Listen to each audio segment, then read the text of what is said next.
Is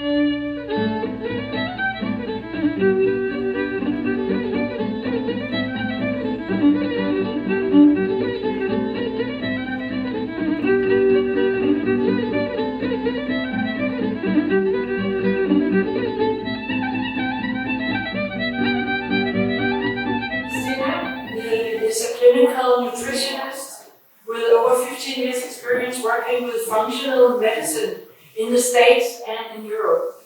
She has been the first practitioner working with illnesses related to environmental toxins and mold in her private practice in Copenhagen. Today she will talk about nutritional strategies to protect us from damaging effects of EMFs. Welcome to Christina.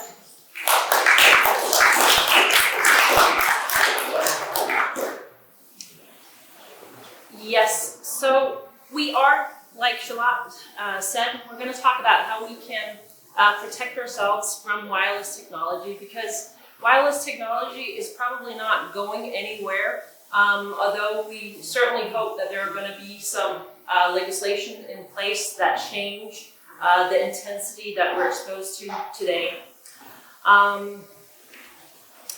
I have a background as a kind of regular dietitian. I've studied biological medicine in Switzerland and have worked for medical doctors in the States, cross-disciplinary, doing brain scans and testing patients basically in every which way to truly understand how many pieces of the puzzle it takes when we want to change the course of illness. Today I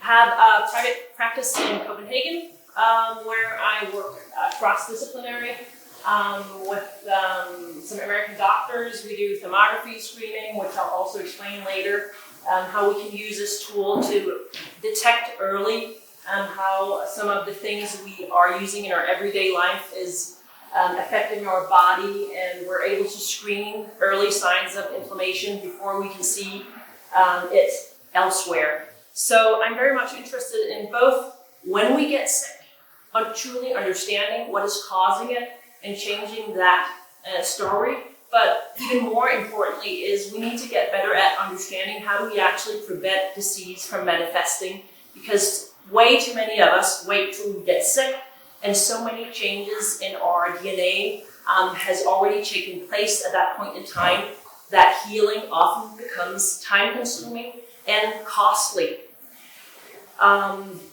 So we're going to talk about this.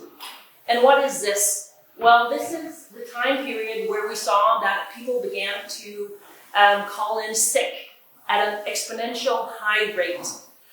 This study was done by one of the most prominent researchers in the field, Dr. Ole Johansson, during his time at Karolinska Institute in Sweden.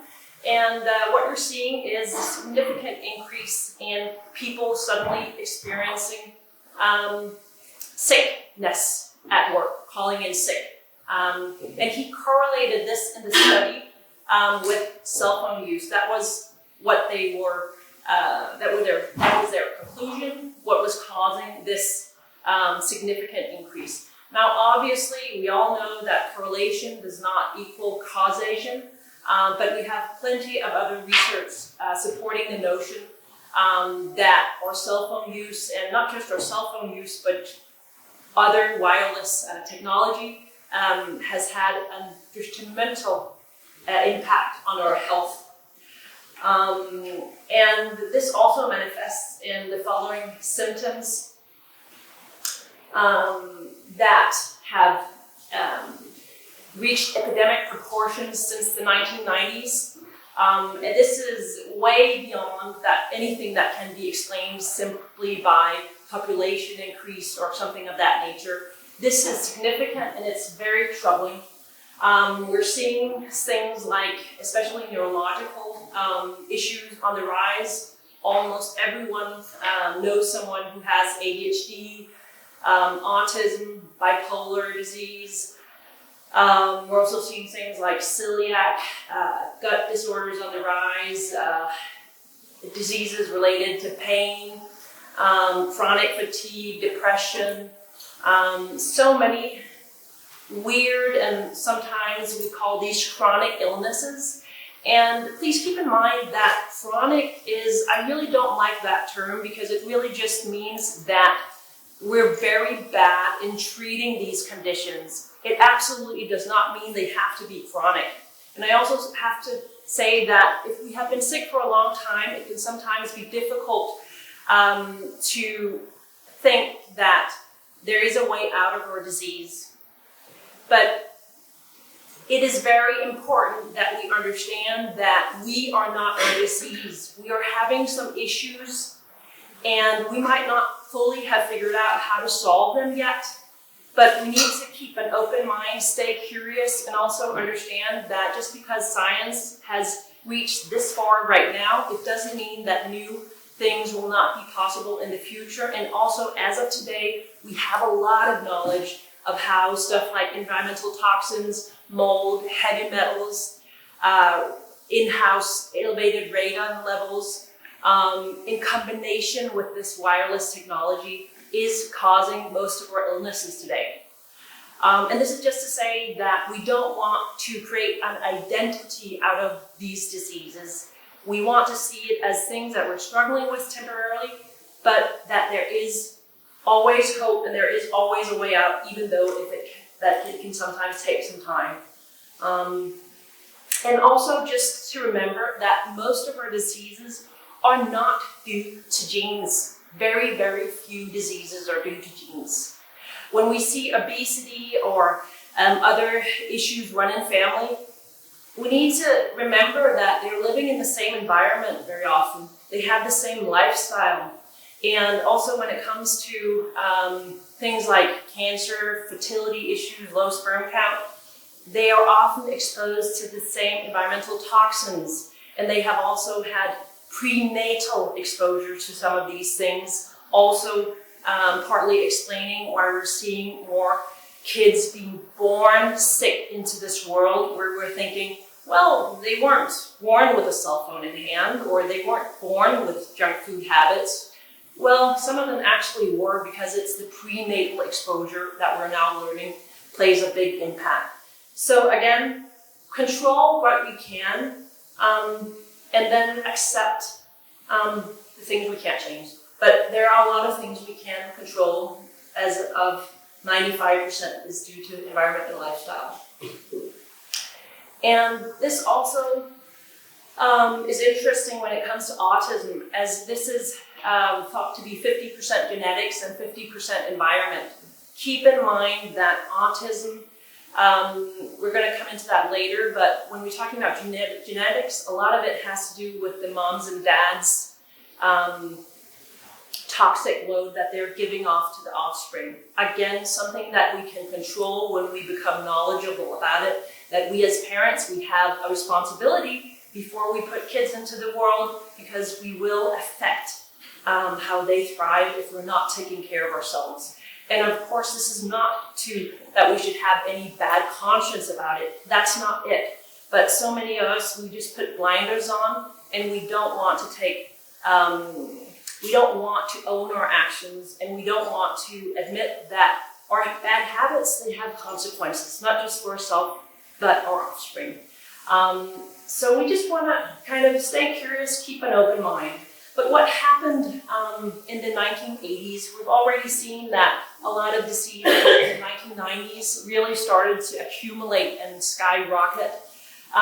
In the 1980s, we had a lot of women who, in the name of emancipation, started to work alongside the husband. And although there can be good things to having a career, the bad thing is that no one had time to cook anymore, and so we got the microwave. This was a godsend for the now busy not anymore housewife.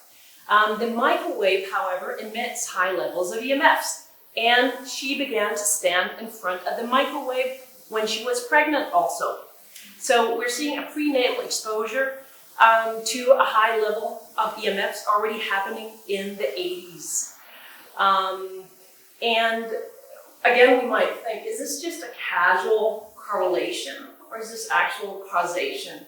Well, in 2013, Dr. Martha Herbert and EMF expert Cindy Sage did a study where the results showed symptoms of autism that matched symptoms of overexposure to EMFs. We're seeing immune abnormalities, we're seeing reduced glutathione levels. This is the most important antioxidant to help our body to detox from toxicants around us. And we're seeing a dysfunction of mitochondria. And now mitochondria are our small powerhouses. If anyone is interested in health these days, listening to podcasts, biohacking, and all these kind of fancy terms, most likely you have come across strategies to optimize your mitochondria. And a lot of the time we're missing the boat because we're not understanding what is actually damaging our mitochondria.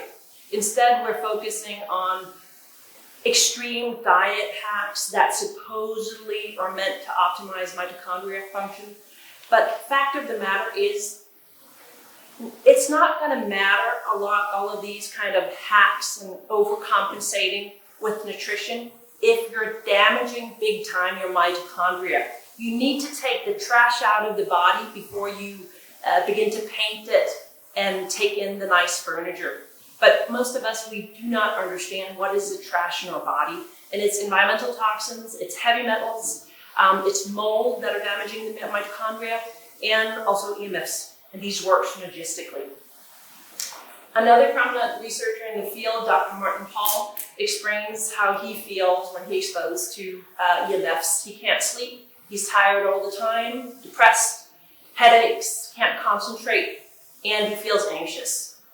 And I have to say, you don't have to be hypersensitive to have these issues. Unfortunately, every single client almost that I'm seeing these days and have seen the last 10 years, they're coming in with these issues. Yet, they will do anything, most of my clients, but reduce their EMF load. They hate it. And again, this just goes to show that it's very difficult to change things that we as humans are getting addicted to. We don't want to do it. And I also think that's why we're seeing so many, frankly, ridiculous diets become popular, because everyone is really not thriving in the skin they're in, yet they're desperate for relief, but they will not do one of the key things that's really disturbing how they're functioning as a human being, because that is their little kind of safety blanket or iPhone. I mean, we take it, and I'm guilty of this myself. The more stress I'm under, the more crappy I feel.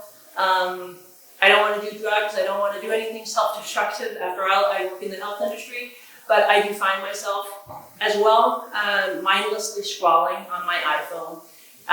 So I totally get it. It's super addictive, but I know just how damaging it is. I know that I might very well get headaches. It's going to affect my concentration levels, my sleep level. At least we need to have the honesty with ourselves, to get radical honest with ourselves of which bad habits do we have and how are they correlating to our symptoms. Because if we just deny it and write everything off as quackery, we're not going to get better. And we have a lot of research at this point in time that is quite clearly correlating these issues that most people are feeling with EMF exposure. And these are the things I just mentioned that Martin Paul also said that he could feel as his own body. And I think it's not a secret that anyone who is working these days, people's brain, their rational, their frontal cortex is not what it was 20 years ago. Almost everybody has a very short attention span. They cannot remember anything. They're very reactive. And this is, unfortunately, this has become more the norm. The human brain is not very well functioning at the moment because we're hijacking the dopamine system also, apart from the damage of EMF exposure. Then we're also hijacking the dopamine, which is our reward kind of system in the brain. And when that gets hijacked, we experience no pleasure from the things we're actually meant to take pleasure from in life.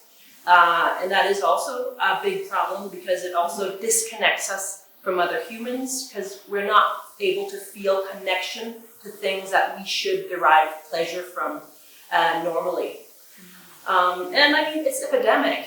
Whoever you're talking with these days are describing this disconnectedness, and it becomes a very kind of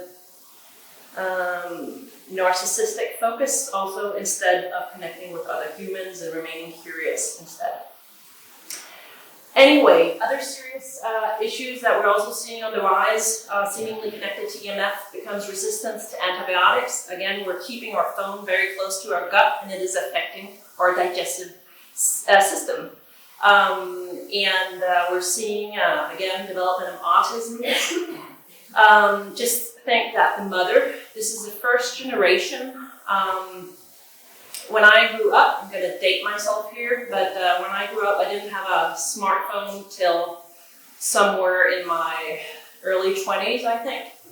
So I had a normal childhood growing up, and I really am grateful for that, because now we're seeing that it's not just about, again, our own use of these devices. When we're seeing development of autism, it's the mother. She's sitting constantly with a cell phone right next to the unborn child, and the unborn child has a very, very thin skull. We don't have any safety guidelines for this, and it's a disaster, frankly. And then when they get born, we put them right next to the baby alarms, which is like putting a smartphone right next to their thin skull, and we're wondering why they can't sleep, why they're not thriving. They have had this exposure since before they were born. We're also seeing a lack of immunity to Borrelia and herpes, Epstein-Barr virus especially. Now, keep in mind that 25% of us will test positive for the Borrelia bacteria. 90% of us will test positive for an Epstein-Barr virus. And I think this is also where we get a little bit confused as practitioners, because we see people who come in who are indeed very sick with Lyme disease, or who are indeed very sick from Epstein-Barr virus. And then we begin to focus on this virus or this bacteria. And I think we're missing the bigger picture here, because, as I said, almost every one of us has the virus, and a large portion of us has the bacteria if we test for it. These things they are opportunistic. They are only an issue when the environment is weakened. So, of course, we need to treat the bacteria and the virus once they're activated in the body, once they attack the body. But if that is our only way of treating it, and I don't care if you're a regular medical practitioner or a functional medical practitioner or working with natural medicine, you're symptom managing, and it will be nonstop. The treatment outcome will be very poor because you're not understanding what in the environment, in the body's inner milieu, is causing these viruses and bacteria to thrive that most of us, in fact, have. And those are things like environmental toxin load in combination with EMFs. So we want to look at nutrient deficiencies. Nutrient deficiencies, toxic load, and wireless technology, they form this perfect triangle where all other things like bacteria and infections, they're going to go and explode.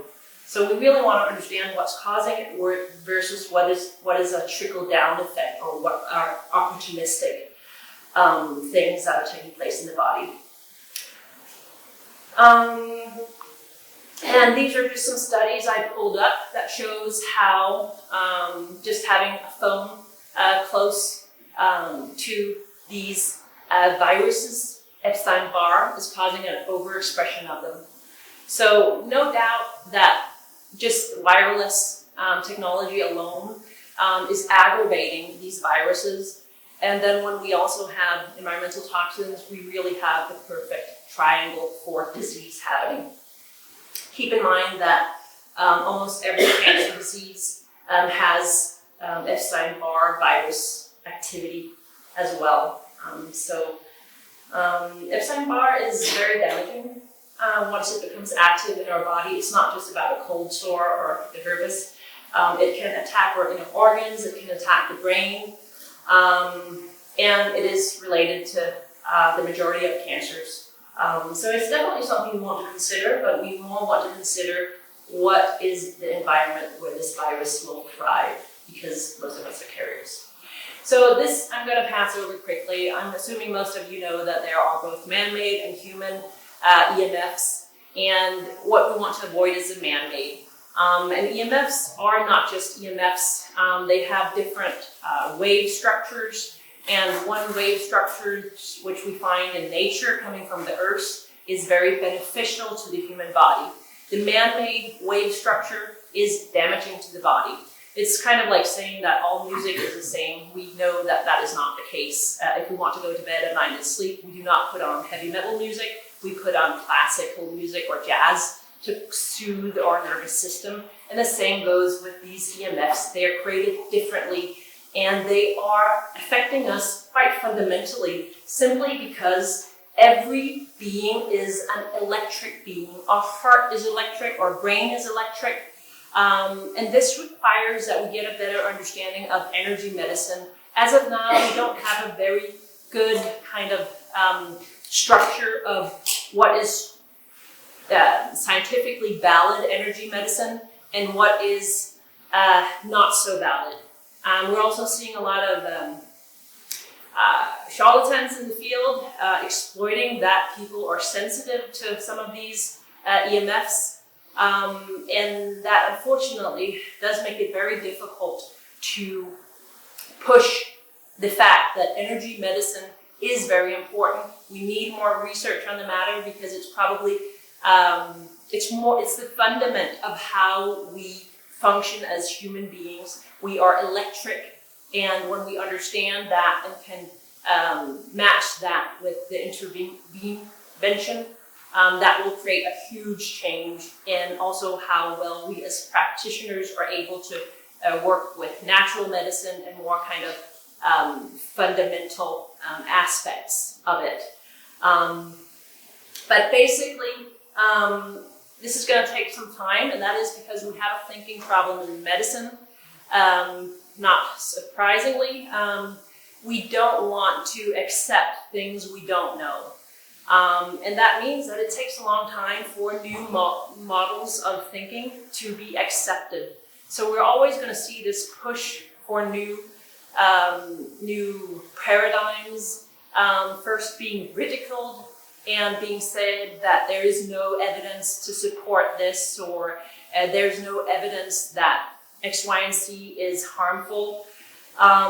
Yet we also saw this happening in the tobacco industry, and we know that I have to get used to working with a PC when I'm working with that. With the EMFs, the argument has largely been with conventional medicine where there is an absence of evidence. And so we just call everyone who talked about EMF as being dangerous to human health as quackery. And this is similar to when people began to say that the earth is not flat, it is round. Well, we didn't have evidence, but that didn't mean that the earth was in fact flat at any point in time. Things exist even if we don't understand them. And we're seeing a lot of people experiencing illness from these things. We're seeing it have devastating impact on animals and also on humans. So it's not evidence of absence just because we don't have evidence enough. But in fact, we do have quite a lot of evidence at this point in time. But the next problem becomes that the evidence is not clear. And this is by large due to that we're seeing paid research take place. This was a study that examined the reports of childhood leukemia, and they concluded that all public or independent studies found a link between EMF and childhood leukemia, while almost all industry-sponsored studies found no correlation. Not a surprise, but this should be explanation enough for anyone thinking that it's a conspiracy theory to think that research is pure these days.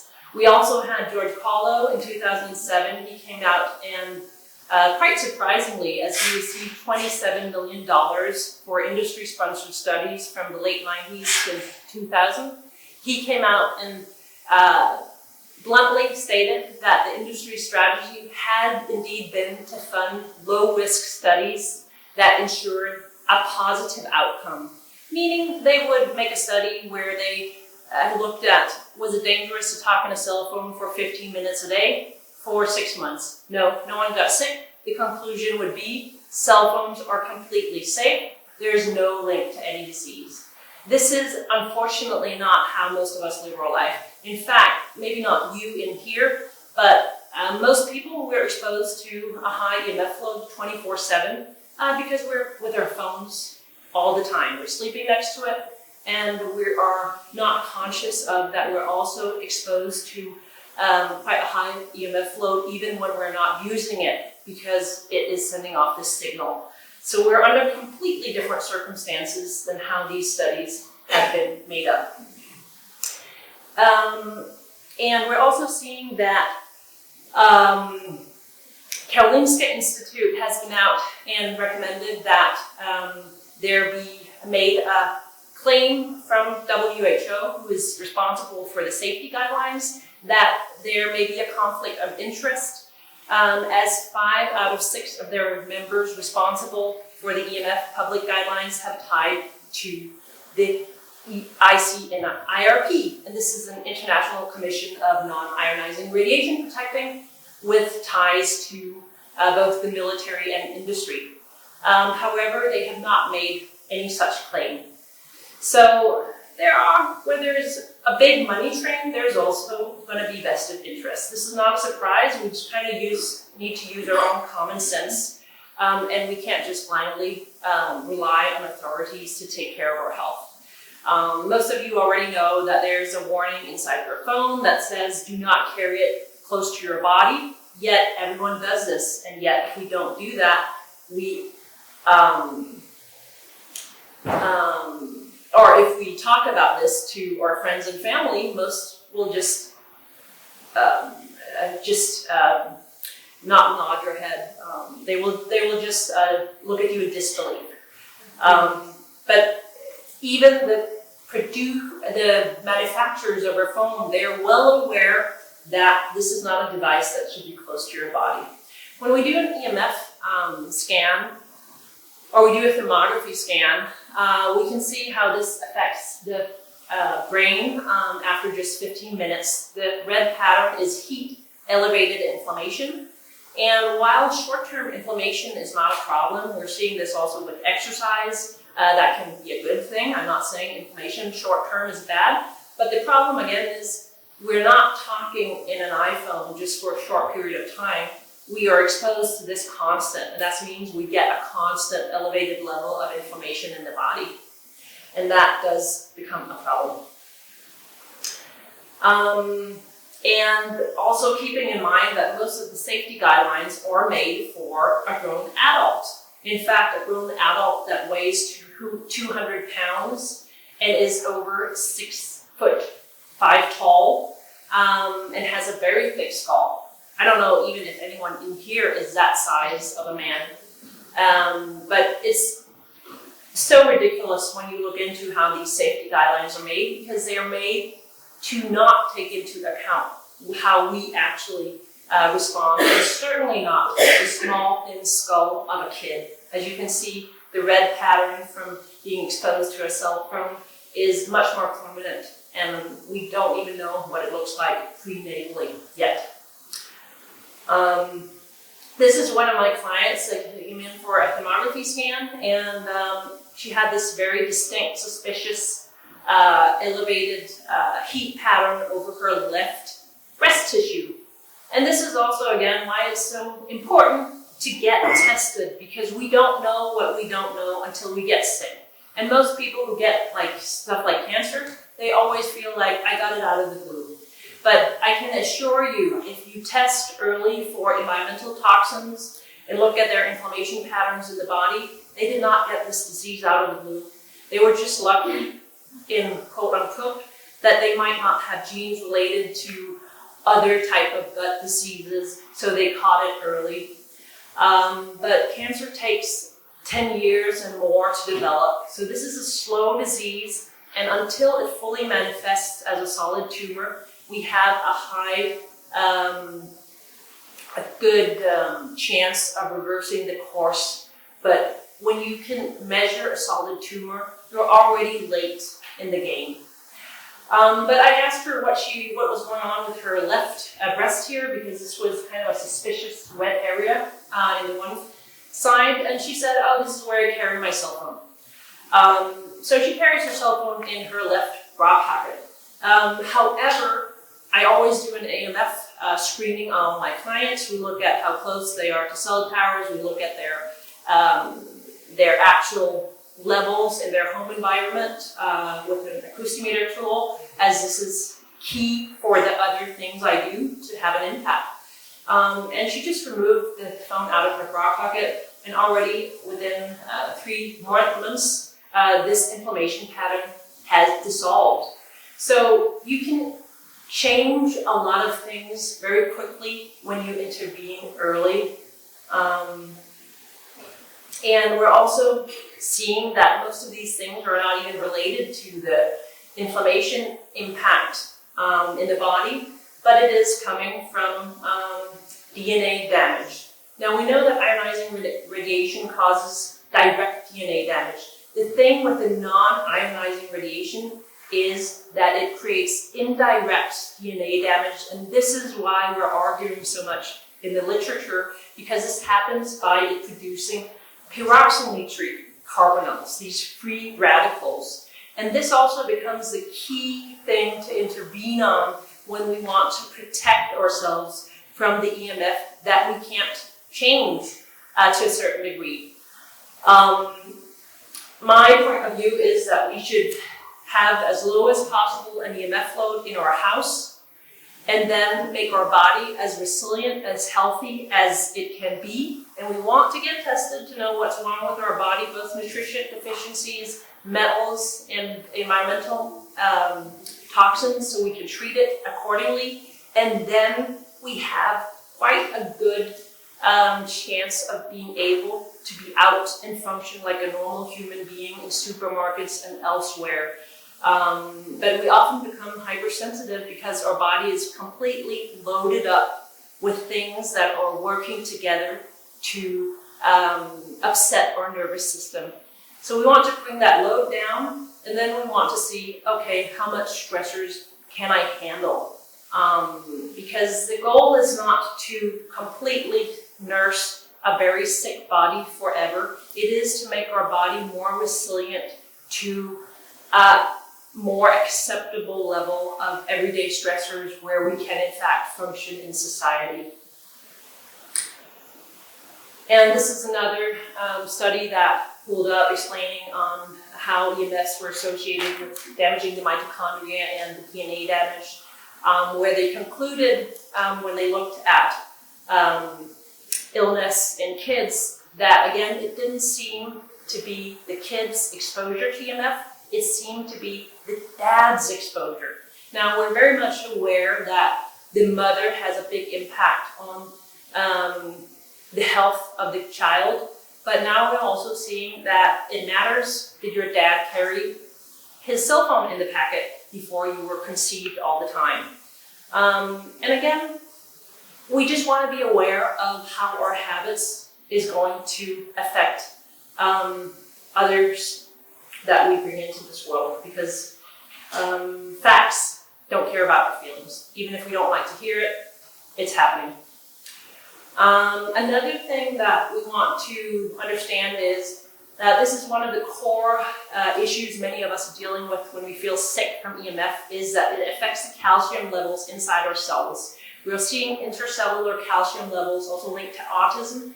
This is causing a synaptic dysfunction, meaning the cells cannot communicate properly, and we also get typically very bad stiff neck pain going on. And magnesium is one of the most important nutrients that you can take to counteract this process. Now we're going to go more into what we can actually do to avoid these problems associated with EMFs. And the main problem of all the problems we've run through so far is that EMFs open the brain-blood barrier. And this is the recipe for why we get very sensitive to everything around us, even things that are not necessarily toxic. And we want to understand that our body, our healthy body, is resilient. It's meant to be able to detox a wide range of compounds, which is perfectly suitable to do. We can absolutely put nail polish on, maybe not every day, all day, because we are seeing that that can actually be an issue. But we're talking about everything in moderation. You can eat a Big Mac. You can have some nail polish on. You can go into a store where there's a lot of perfumes. These things are not going to destroy a healthy body. These are not the causes of disease. However, when you are already filled up with toxicants, your nervous system, your sensory system cannot tolerate anything.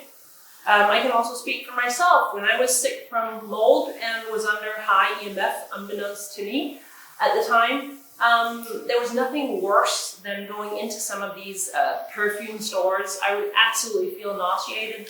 I couldn't manage the smell of someone putting on nail polish next to me. I just felt sick to my core. And I would also have debilitating migraines. I had also patients at the time, so sometimes I would simply, in between a patient, I would get so sick that I would go out and barf in between two patients. And I was like, this cannot go on. I mean, I'm a health practitioner. This is a joke. I'm super sick and I don't know what's going on. And that's also why I began to get so into environmental toxins and mold, because I always think there's a solution to a problem. And when you figure out how some of these things are correlated, even if it takes some time to reverse, it's motivating because you know that you are strategically doing the right things that are going to get you out of this place. So don't identify with disease. See it as something your body is telling you that's not functioning right now. And then put in some effort to fix it. But be careful that we don't focus on the wrong things, like focusing on, oh, I can't tolerate carbs all of a sudden. Well, keep in mind that EMFs are going to mess with your gut. And also, if you have mold in the gut, there are a lot of carbs that are going to be difficult to digest because you're going to have SIBO overgrowth, you're going to have SIFO overgrowth. And the cause of your issues are not the carbs or the nail polish or whatever sometimes is triggering the symptoms. It is the load of toxins that are causing you to have an overexpression of a reaction to things that your body should be able to handle. This is a client that came in for a screening test, and this was very elevated glyphosate. This is unfortunately around us everywhere. We are seeing more legislation in Europe come into place, but unfortunately it has a very low half-life, so it stays in our water, and this is also why it's so important that we get a shower filter and water filter. Because it's taking way too long for the politicians to clean up our water supply. And this is most likely where we're getting it from. Of course, it can be in grains that are not organic, so we do want to get our grains organic. A large part of the issue with gluten is more likely due to glyphosate than actually gluten, because glyphosate is present in most grains that are not organic. But it's more from the water supply. And remember that we're exposed to a lot through the water we shower in. We don't think about that, but unfortunately we do absorb that. And glyphosate is highly damaging to the neurological system. So now that you're exposed to EMF, that is opening the brain-blood barrier, and then we have these damaging toxicants going straight up to the brain. It's quite obvious to understand why some people become very, very sick. But again, we want to kind of understand it logically and also see some people are not becoming sick. This is not just due to genes, because frankly, most of us have pretty shitty genes. Some of us might have had a grandfather who could smoke till he was 90, but then he kind of destroyed it for all the others, because when you have great genes, but you don't take care of them through nourishing, healthy lifestyle habits, you destroy the genes that you give off to the next generation. So typically we see these lazy people with great genes, and those are very far and few between, but it doesn't run if they don't take care of it. So again, it's not genes, it's toxic load that makes us hypersensitive and that makes us sick, and that can make it so devastating to be exposed to EMFs even at a quote-unquote reasonable level. Another picture of a client that came in, and these are gasoline additives that typically also leach into our drinking water, and the lower is styrene coming from plastic in contact with food. Those are really some of the most common toxicants I find. And again, one source is, again, drinking and shower water. Another is plastic in contact with food. Keeping in mind that plastic is most troublesome if it comes into contact with foods that are very acidic, like pineapple, open tomatoes, stuff like that, or heat. So I don't want to scare you to think that if you're buying a broccoli and it's in plastic, that's going to be an issue. It really has to do with heating up the food and then covering it in plastic, or having a very acidic food like a pineapple and then covering it with plastic. That's a bad idea. But we don't want to go all nuts here, because there are a lot of things where we can still buy regular containers from the supermarket. We just want to be aware of those two things. That's where we get it from. And again, these things are highly damaging to our brain. These are some of the most damaging compounds in our environment today, both for cancer risk, but also neurological diseases. And yeah, we want to avoid that. And also an easy way you can actually treat these things. These are some of my favorite things to treat because it's very easy. This is dead matter in the body, and if you take something like activated charcoal, combination with 1 gram of nicotinic acid, niacin, the flush version, and then go into an infrared sauna for 45 minutes, have the degree setting between 55 and 65, then this will bring down the levels typically within 3 to 6 months. It needs to be done 5 times a week. And also you need to keep in mind that, again, the body is responsible for this detoxification process. You're taking some things that can bind it, but ultimately the body, the liver, the kidneys are responsible for pushing it out. And that can only happen properly if the body is nourished with the right nutrients. And that's also why we want to know if we have the right nutrients present in our body, because if we're low on something like folic acid, if we're low on B12, if we're low on D vitamin, that will affect the body's ability to detox these substances, even if we're taking activated charcoal and nicotinic acid. So if you're doing the quote-unquote right things, but the needle is not moving, there might be some other things that are simply not providing your body the right nutrients. And also keeping in mind, protein is key for the body to be able to detox. So a low protein diet is not ideal when we actually want to detox, even though many of us think of a green juice diet.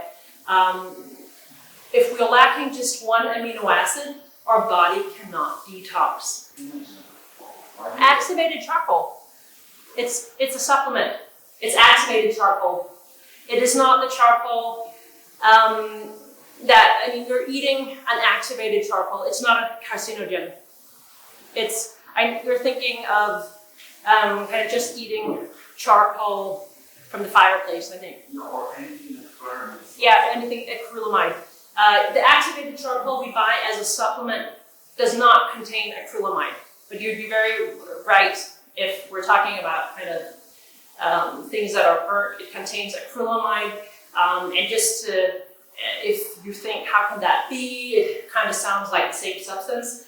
We also test for acrylamide when you're doing environmental toxins test. And we're not seeing acrylamide from the supplement activated charcoal by any means. This is a very safe supplement to take. But absolutely right, we should not be taking things that are burnt otherwise. And other things that we want to pay attention to that can affect our sensitivity are, as most of you also know, heavy metals from implants, especially mercury fillings, as these act as microantenna and trap radiation. Now, you want to keep in mind that even if you have had your mercury fillings removed, and this should be done with some dentist who has an expertise in it, and that means you should be asking your dentist, if you want your mercury fillings removed, is he using vapor control? Is he using cofferdam? Those two things, both of those two things need to be in place for you to not have mercury be spilled everywhere in the body. I unfortunately did have a client who would only go to his own dentist. He had fear of dentistry. Even though I said to him that this needs to be removed because your levels are elevated, but you must do it with so-and-so, a dentist I know who does it the right way. And he came back after having done it with his own dentist, and we measured his levels and they were through the roof. So it can be worse to remove them if not done properly. And it is very difficult to remove mercury from the body with the methods we have now. Some of them can be DMPS, DMSA. I'm not a big fan of either of those substances because they do work like magnets and draw out these heavy metals into your vulnerable soft tissue organs. So especially if you're dealing with hypersensitivity, I would say those methods will be a disaster for you. What you can do is, it's going to take a lot of time, but you can use things like Research Nutritionist has made a product, I'm not associated, that is called Toxin Pool. And otherwise, basically what that contains is a combination of cilantro and chlorella to form a stable bond that can help throw out heavy metals safely, little by little. Chlorella alone is not a stable chelator. So if you're hypersensitive, you do not want to take chlorella alone. You always want to take it together with a compound that also has what's called a thiol bond, because you need a double thiol bond to be able to bring out these things safely. And that means something like cilantro and chlorella together can bring it down. And you first want to do that when you don't have mercury fillings in your mouth. And this is, again, to say just how many things we're really not understanding about how these toxins are brought to our offspring. When the mother in the study was exposed to EMF, we saw a higher leach of mercury from her dental fillings, and that reached the unborn child, and they are theorizing in the study that this is associated with the kid's risk of autism. And again, this is what are the parents doing? Another thing that we're seeing works synergistic with EMF exposure and can explain why some people experience this hypersensitivity that I also at a point myself can recognize, probably not as debilitating as some of you here, but I definitely had sleep issues, completely fatigue issues, migraines, and so forth going on. And that was because I had mold in my body in combination with the EMF exposure. Mold is in 25% of the buildings in Denmark. I don't know the numbers for Germany, but you have the same climate here, so I could almost suspect it being the same.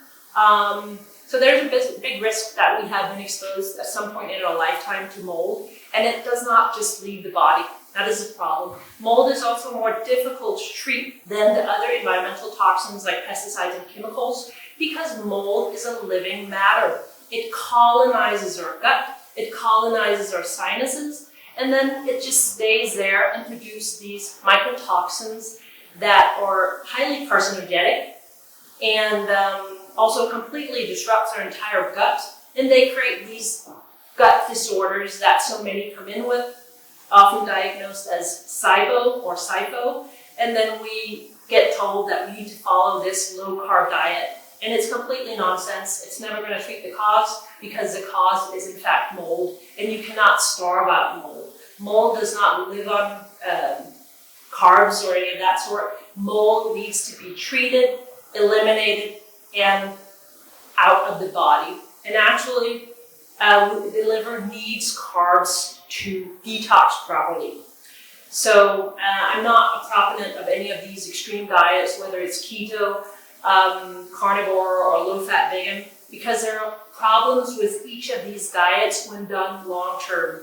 That said, I absolutely do recognize that some of us have symptoms where it can help us deal with the symptoms in the short run by following an extreme diet, whether that be keto, carnivore, or low-fat vegan. So there is a time and a place sometimes for these diets, but it's not going to cure the underlying cause. And that is very difficult, that is very important to understand, because some of us are just focusing too much on the food instead of the actual causes of our issues. When it comes to our food, the most important thing is we want to be nourished. We want to ensure that it's nutrient dense enough for us.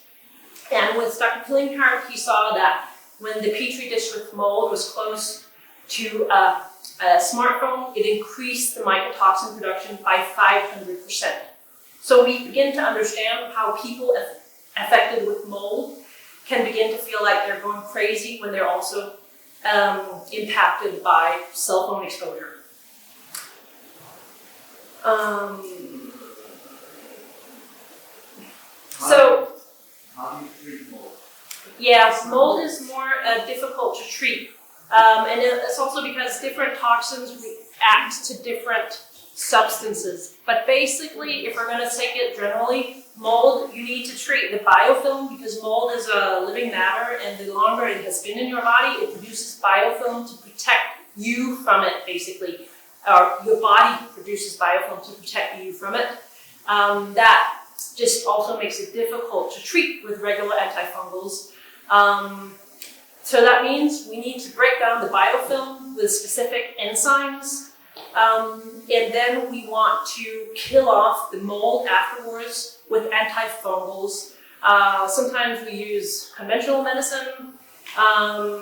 This is if people are sensitive. Some people who are hypersensitive can be very sensitive to a wide range of herbs. So we use medication that does have that drawback that it's very hard on the mitochondria. So we prefer to avoid that route.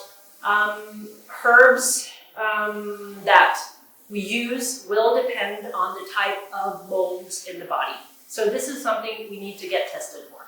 After we use the antifungals, we will use binders. And the binders we use, again, that depends on the type of mycotoxins. Okra toxin is very easily bound to activated charcoal.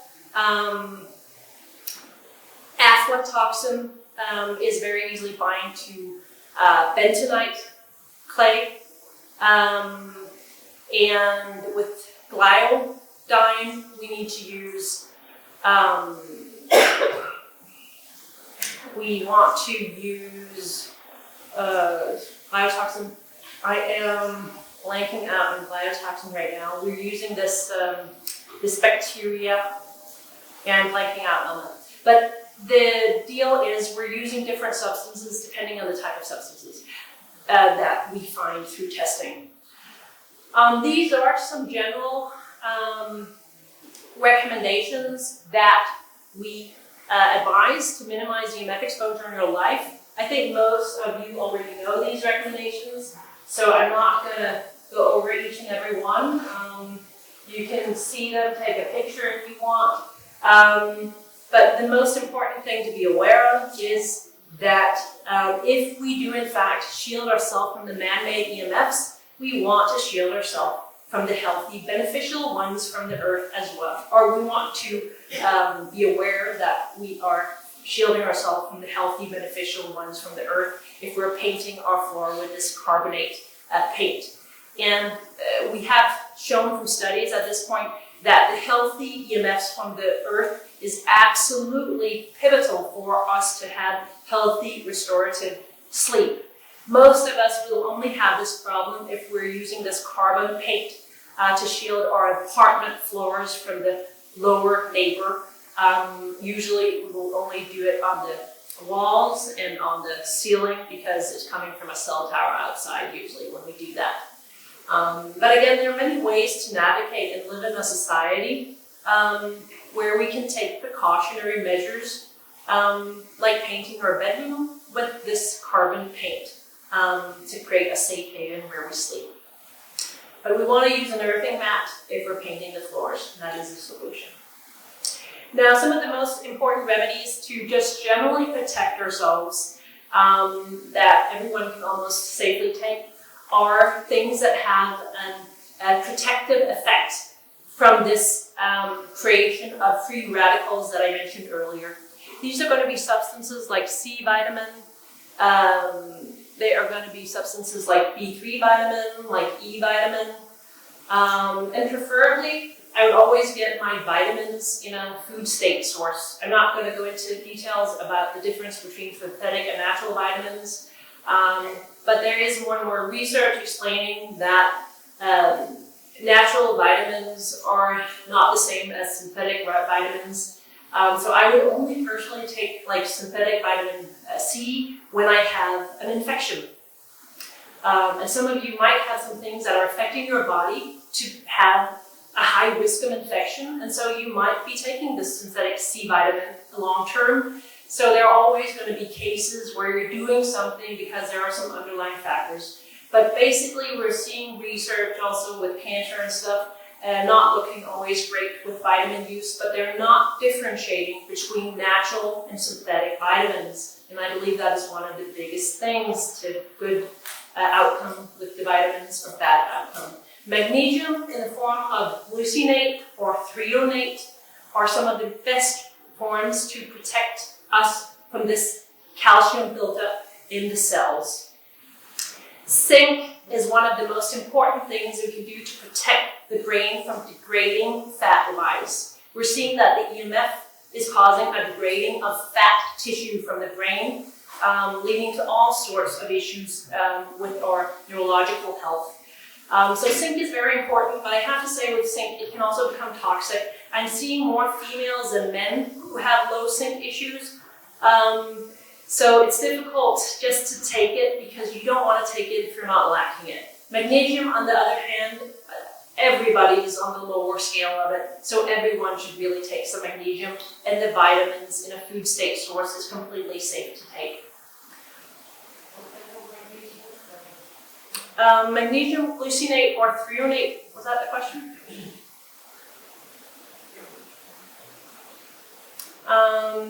Other superfoods, and this is something you can kind of take as a screenshot, but basically we're seeing radioactive protective effects from these superfoods. These are done on animal studies, but these foods would be a great addition to integrate to lower some of the DNA damaging impact. Peppermint is mainly due to its ability to combat nausea. I have to say, I personally have not seen good in-clinic effect of using peppermint for nausea because I find that people who experience nausea from EMFs, they have such a high toxic load in the body that it's about taking out the trash. No magic remedy will do for that. But these other compounds like milk thistle, dandelion, propolis, especially propolis, contains a compound called K-big, and that has shown to be very efficient in reducing the damage that we're exposed to at the levels emitted from just a cell phone. So I would say something like taking propolis daily, taking omega-3s and grapeseed extract is something everyone should be doing in this day and age. Chlorophyll in all green matters, that helps to chelate radiation exposure as well. So really making sure you get your greens. These are the reference I've used for my talk, and you can feel free to take a picture if you want to look into the references. Wow.